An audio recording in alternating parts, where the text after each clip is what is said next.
ರಾಶಿಯವರು ಒಂದು ಮೆಟ್ಲಿಂದ ಮತ್ತೊಂದು ಮೆಟ್ಲಿನ ಹತ್ತುವಂತ ಒಂದು ಸುವರ್ಣಾವಕಾಶ. ಯಾಕೆಂದ್ರೆ ಚತುರ್ಥ ಸ್ಥಾನ ಸಪ್ತಮಾಧಿಪತಿ ಆದಂತವನು 11ನೇ ಮನೆ ಲಾಭ ಸ್ಥಾನದಲ್ಲಿ ಕುಳಿತಿದ್ದಾನೆ. ಏಕದಶ ಸ್ಥಾನದಲ್ಲಿ ಕುಳಿತಾಗ ದಶಮಾಧಿಪತಿಯಾಗಿ ಕುಳಿತಂತಹ ಗುರು ಇವಾಗ ಏಕದಶ ಸ್ಥಾನಕ್ಕೆ ಬರ್ತಾನೆ, ಪ್ರಾಫಿಟ್ ಹೌಸಿಗೆ. ಕನ್ಯಾ ರಾಶಿಯವರು ಯಾರೆಲ್ಲ ಇದ್ರೋ ಲಾಭವನ್ನ ಎಣಿಕೆ ಮಾಡೋದಕ್ಕೆ ಒಂದು ಸುವರ್ಣಾವಕಾಶ ಅಂತ ಅನ್ಕೊಳ್ಳಿ. ಸದುಪಯೋಗ ಬಂದ್ಬಿಡಿದೆ. ಗುರುವಿನ ಆಶೀರ್ವಾದ ಕೂಡ ನಿಮ್ಮ ರಾಶಿ ಮೇಲೆ ಇದೆ. ಇನ್ನೇನ್ ಬೇಕು ಹೇಳಿ? ಗುರುವಿನ ಆಶೀರ್ವಾದ ಸಿಕ್ತು ಅಂತ ಅಂದ್ರೆ ಲೈಫಲ್ಲಿ ಎಲ್ಲವೂ ಚೇಂಜ್ ಆದಂಗೆ. ಎಲ್ಲೋ ಒಂದು ಕಡೆ ನಾವು ಎಲೆಮರೆಕಾಯಿ ಆಗಿದ್ದಂತವ್ರನ್ನ ನಮ್ಮ ತೆರೆ ಮೇಲೆ ತಗೊಂಡ್ ಬರೋದು ಅಥವಾ ನಮ್ಮನ್ನ ಉಜ್ವಲ ಭವಿಷ್ಯವನ್ನ ಕೊಡುವಂತ ಗುರು ಆಗಿರೋದ್ರಿಂದ ಆ ಗುರುವಿನ ಆಶೀರ್ವಾದ ನಿಮ್ಮ ರಾಶಿ ಮೇಲೆ ಇರೋದ್ರಿಂದ ನಿಮ್ಗೆ ಇಲ್ಲಿವರೆಗೂ ಸಂಬಂಧಪಟ್ಟಂತ ಯಾವುದಾರ ಕಮಿಟ್ಮೆಂಟ್ಗಳನ್ನ ಕ್ಲಿಯರ್ ಮಾಡ್ಕೊಳ್ತಾ ಹೋಗ್ತೀರಿ.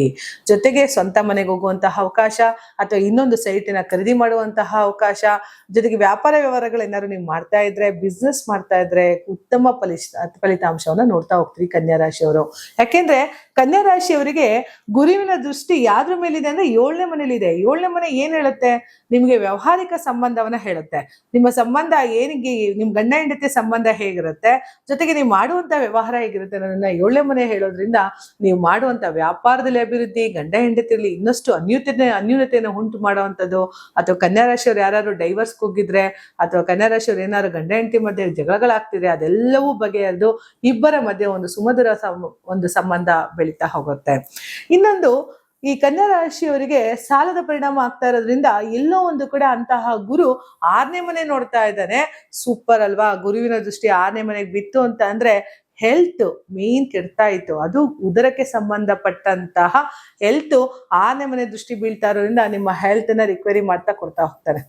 ಗುರುವಿನ ದೃಷ್ಟಿ ಒಂದಿದ್ರೆ ಸಾಕು, ನಾವ್ ಯಾವುದೇ ಕಾರಣಕ್ಕೂ ಎಂತ ಅಪಾಯಗಳಿದ್ರು ಕೂಡ ಗೆದ್ದಿಸಿ ಬಂದ್ಬಿಡ್ತೀವಿ. ಅದಕ್ಕೆ ಒಂದೊಂದ್ಸರಿ ಹೇಳ್ತೀವಲ್ಲ, ನಮ್ಮ ಮನೆ ಬರ ಚೆನ್ನಾಗಿದ್ರೆ ಬಂಡೆಗೂ ಚಚ್ಕೊಂಡ್ರು ಕೂಡ ನಾವು ಸಾಯಲ್ಲ ಅಂತ ಹೇಳಿ. ಹಾಗಾಗಿ ಇಂತಹ ಗುರುವಿನ ದೃಷ್ಟಿ ನಿಮಗೆ 6ನೇ ಮನೆ ಕೊಡ್ತಾ ಇದ್ದಾನೆ.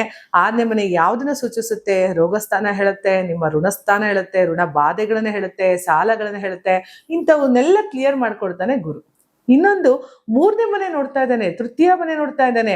ಅಣ್ಣ ತಮ್ಮಂದಿರಲ್ಲಿ, ಸ್ನೇಹಿತರಲ್ಲಿ ಅನ್ಯೂನತೆ ಸಂಬಂಧಗಳನ್ನ ಉಂಟು ಮಾಡ್ತಾನೆ. ಬಿಟ್ಟು ಹೋದಂತ ಸ್ನೇಹಿತರುಗಳು ಯಾರು ಇದ್ರೆ ಅವ್ರು ಮತ್ತೆ ನಿಮ್ಗೆ ರೀಬ್ಯಾಕ್ ಕಾಲ್ ಮಾಡ್ತಾರೆ.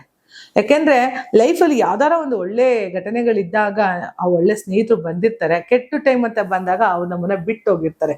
ಅದೇ ರೀತಿ ಅಣ್ಣ ತಮ್ಮಂದಿರಿರ್ಬೋದು, ಅಕ್ಕ ತಂಗಿರಿರ್ಬೋದು. ಈ 3ನೇ ಮನೆ ಏನ್ ಹೇಳುತ್ತೆ ಅಂತ ಅಂದ್ರೆ, ಒಂದು ಕುಟುಂಬವನ್ನ ಪ್ರೀತಿ ಮಾಡ್ಬೇಕು ಅಂತ ಅಂದ್ರೆ ನಮ್ ಹಿಂದೆ ಅಣ್ಣ ತಮ್ಮದಿರ್ಬೇಕು, ಬಾತೃ ಕುಟುಂಬ ಅಂತ ಏನ್ ಕರಿತೀವಿ. ಆ ಬಾತೃ ಕುಟುಂಬದಲ್ಲಿ ಒಂದು ಸವಿನೆಯ ಸಿಹಿನ ತುಂಬಿ ಅವ್ರ ಮಧ್ಯೆ ಮತ್ತೆ ಆಗಿರುವಂತಹ ಒಂದು ಒಡಕುಗಳನ್ನ ಸರಿಪಡಿಸ್ತಾನೆ ಈ ಗುರು. ಖಂಡಿತ ಈ 3, 6, 7ನೇ ಮನೆಯ ದೃಷ್ಟಿ ಗುರು ಬೀಳ್ತಾ ಇರೋದ್ರಿಂದ ಕನ್ಯಾ ರಾಶಿಯವರು ಸಕಲ ಅಭಿವೃದ್ಧಿನೂ ಹೊಂದ್ತಾ ಹೋಗ್ತಿದ್ದಾರೆ. ಯಾಕೆಂದ್ರೆ 11ನೇ ಮನೆ ಗುರು ಏಕದಶ ಅಂತ ಹೇಳ್ತೀನಿ. ಆ 11ನೇ ಮನೆ ಪ್ರಾಫಿಟ್ ಹೌಸ್ ಅಂತ ಏನ್ ಹೇಳ್ತೀವಿ, ಅದು ನಿಮ್ಗೆ ಕೋಟಿ ಪುಣ್ಯಗಳನ್ನ ತಂದ್ಕೊಡೋದ್ರಿಂದ ತುಂಬಾ ಚೆನ್ನಾಗಿ ಅಭಿವೃದ್ಧಿ ಹೊಂದ್ತಾ ಹೋಗ್ತಾರೆ. ಕನ್ಯಾ ರಾಶಿಯವರು ಒಂದು ಸರಿ ಹೋಗಿ ಗುರುಗಳ ದರ್ಶನ ಮಾಡ್ತಾ ಬನ್ನಿ, ಒಳ್ಳೇದಾಗ್ತಾ ಹೋಗುತ್ತೆ. ಆ ಗುರುವಿನ ಆಶೀರ್ವಾದ ಸದಾ ನಿಮ್ಮ ಕುಟುಂಬದ ಮೇಲೆ ಇರ್ಲಿ ಅಂತ ಹೇಳ್ತಾ ನನ್ನ ಮಾತನ್ನ ಮುಗಿಸ್ತಾ ಇದ್ದೀನಿ. ಧನ್ಯವಾದಗಳು.